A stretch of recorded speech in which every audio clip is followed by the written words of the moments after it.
Hello ladies and gentlemen, and welcome back to Operation Market Garden with me, Dave Pumphouse, on the 5th day at 4 PM.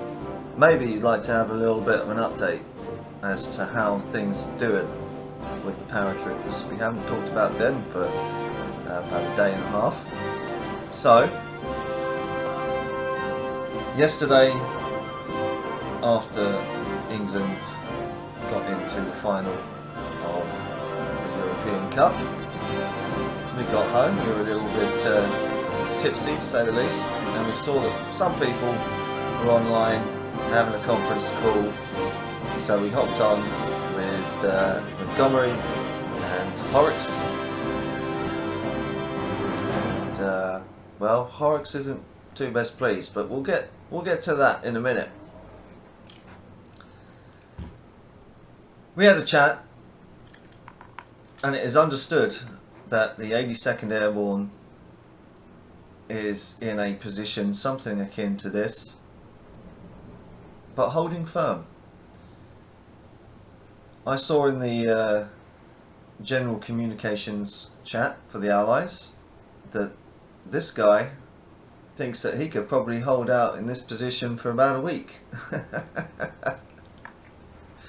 High confidence there. We love it. We love to see it. He doesn't have Arnhem Bridge, but he does have this bridge here at Oosterbeek, we understand. So he's holding that open. He's not being pressed. He's been resupplied plenty of times. He says he's sitting pretty.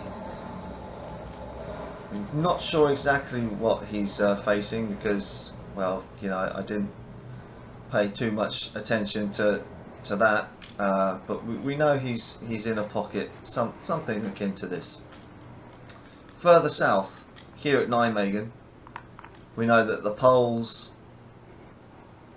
and the 1st Airborne British that have chosen to land here at Nijmegen, they hold the bridges here as well. They were pressed a little bit.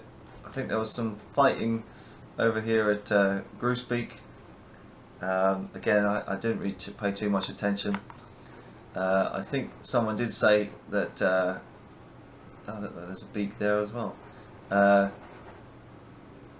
was about maybe half a division, maybe an oversized brigade here just southeast of Nijmegen in the woods, kind of doing a bit of overwatch, but nothing too much which is going to press the paratroopers. They're just waiting for the tanks to turn up.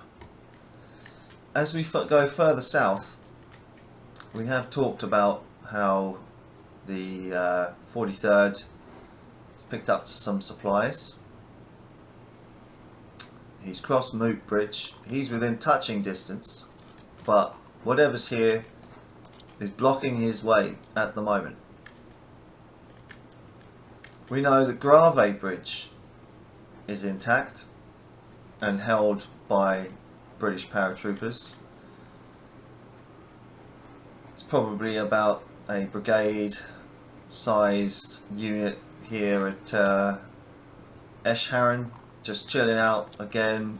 They're not pressuring, they're kind of tired, they're probably low on supply. The Germans are wondering how to get it to them, but they're not pressing. They can't take the bridge, the paratroopers are too tough. Command says if I can make it to Grave by nightfall, there will be supplies there waiting for me. Apparently, for me to resupply overnight and push on to Nijmegen with 43rd hopefully, and then Bob's your uncle, we're walking into Arnhem, or at least Oosterbeek. Now here's the funny thing, we know more or less that this road is completely open because, now this is a funny thing, just north of Uden I have been told that there is a battalion and an anti-tank team in the forest of Groot Avanci. Avanci? I don't know. They're about a mile north of Uden, waiting for me. Montgomery and Horrocks are like, for God's sake, you only got to get to the other side of Uden, and we could be home free. No, I didn't know that there was paratroopers here at the time, but talking to them, this is where they are. They're not being pressed either. They're just waiting for me to turn up. We're in touching distance now. We're in touching distance. But the KRH is in the red. He's a bit pitiful. The Irish and the Coldstream Guards peeled off, trying to put some fire down range on these Fallschirmjägers that are in amongst the dikes and causing havoc. The Welsh Guards. We also have some of the 501st on our flanks as well, applying some pressure to open this gap up, but they're tired. They're probably running out of ammunition and patience with the British at this particular time. But we've got the Welsh Guards, even though they're weak. Yeah, they've had a tough few days. They can break out now. We can send them to break out down these little lanes, hopefully. I mean, there was a little bit of a thing at the beginning of the game where it didn't seem like I was allowed to go down these black lanes, but command is saying, look, push them through. Got this recon over here now, and then have the infantry come and follow up.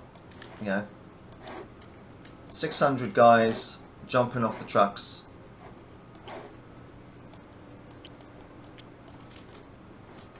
And hell, an entire brigade jumping off the trucks and pushing into Uden and beyond. That'll do it, and that'll probably bring us some action over dinner time, fighting through this village.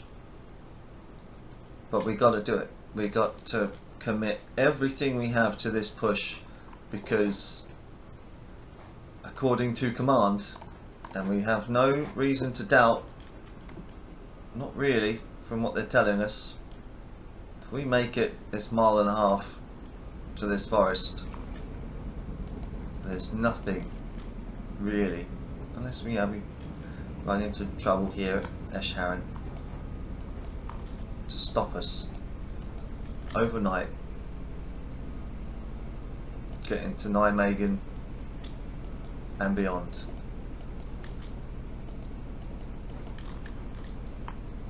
And hopefully 43rd can come too. That's the situation where we're at.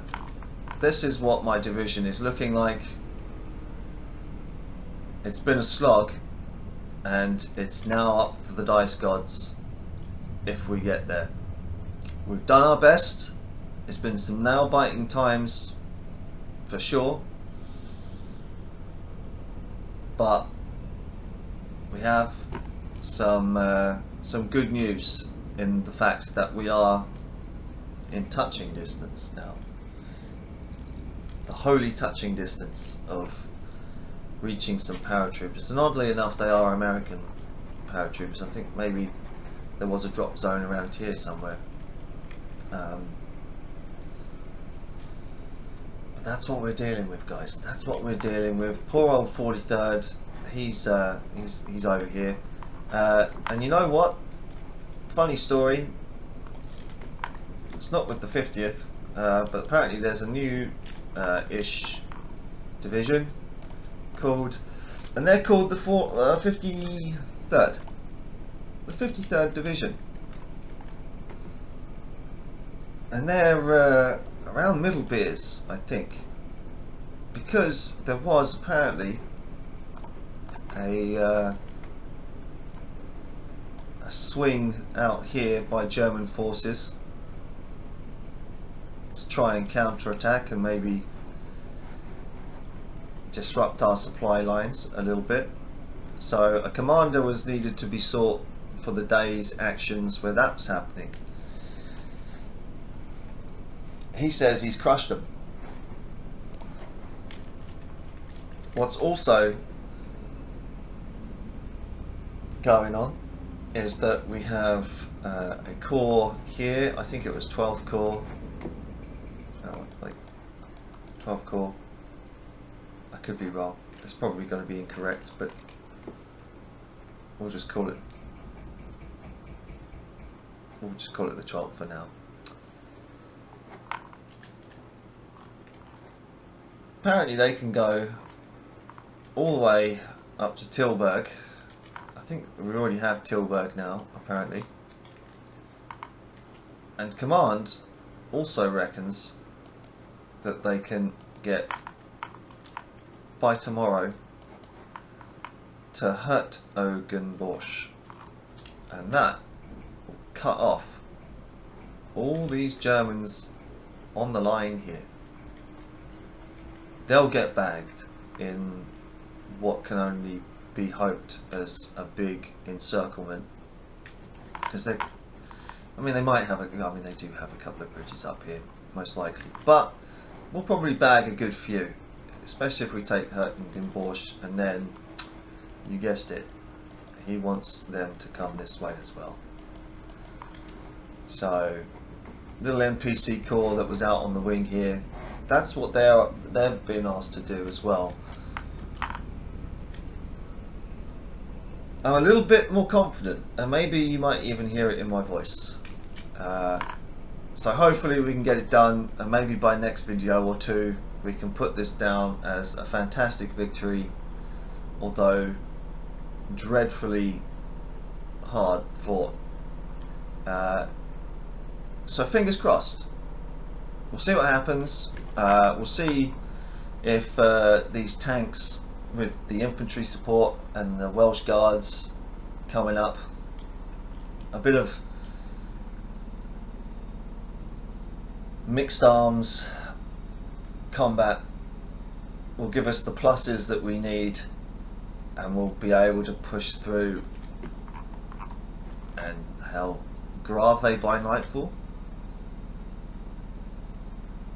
One would hope. But as I said, it's up to the dice gods now. Anyway, thanks a lot, ladies and gents. We'll see you on the next one. Take it easy. Look after yourself. Bye bye for now.